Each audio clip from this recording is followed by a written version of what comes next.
All right, let's get to the point, ladies and gentlemen. This is going to end up being where you're going to farm unique and uncommon zombie heads. I've got plenty of these bad boys. You're going to need tons and tons of them for upgrading your mods in particular. This is something that's very, very important for the late game of Dying Light. Not really super important for the mid to early tiers of the game, but generally speaking, it's going to become exceedingly expensive to end up upgrading anything, really, not just weapon mods, but weapon mods are going to end up being so freaking good that you're going to want to do it, right? So I'm still in the process of upgrading my mods, although you can see the ones that I favor are almost maxed out. Funny thing is that what is keeping me from upgrading a lot of my items is the uncommon and the rares in particular. So just north of the bazaar, there's going to end up being this safe zone, which is story related, which means that it's got some UV lights here, which means that at any point, if you start getting overwhelmed with the chase, you can just retreat here, and then the UV lights should keep the zombies away long enough that the chase just turns off. The only reason I'm doing this during the day is so I can show you guys the arena without it being super dark.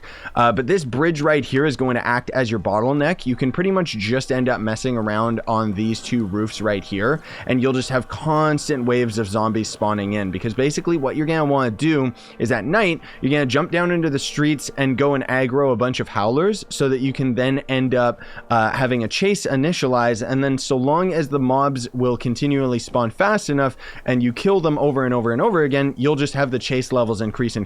So at chase level 1, you're going to have runners up here because common infected can't come up here, which means that's going to be uncommon zombie heads for days.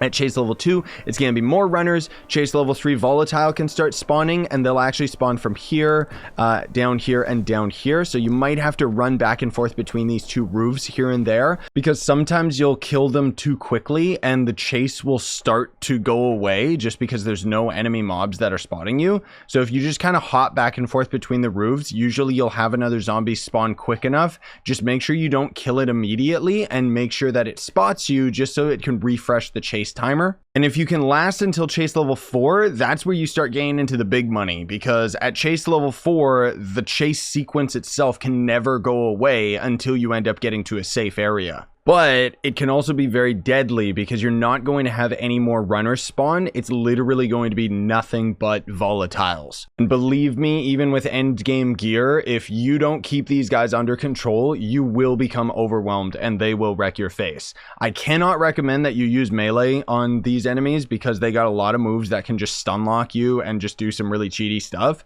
So generally speaking, you're going to want to use your crossbow 100% of the time. Once you start having volatiles start spawning at chase level 3 and 4. In order to end up having the crossbow, you have to have given the PKs at least 4 faction structures, so that would be water towers or electrical plants. So if you ended up joining the survivors and want to go full 100% with the survivors, it means that the process is going to end up being a bit more difficult, just because you will have to invest a hefty sum into upgrading your daggers first, so that you can then end up having some pretty decent damage to deal with the volatiles at a range. Maybe you end up finding a really good bow out in the world, but generally speaking, I'd stick with some type of a consumable throwable, because it means that you could just continually craft them. And the other cool thing is that by the time you end up going to the shop, the volatiles give you tons and tons of very valuable loot on top of their zombie heads, so you should be swimming in gold as well. Which is great because a lot of the end game gear starts getting very expensive. Maybe not particularly with weapons, but armor alone can be like 16 grand for a tier 7 purple, let alone an artifact set is going to be way more expensive.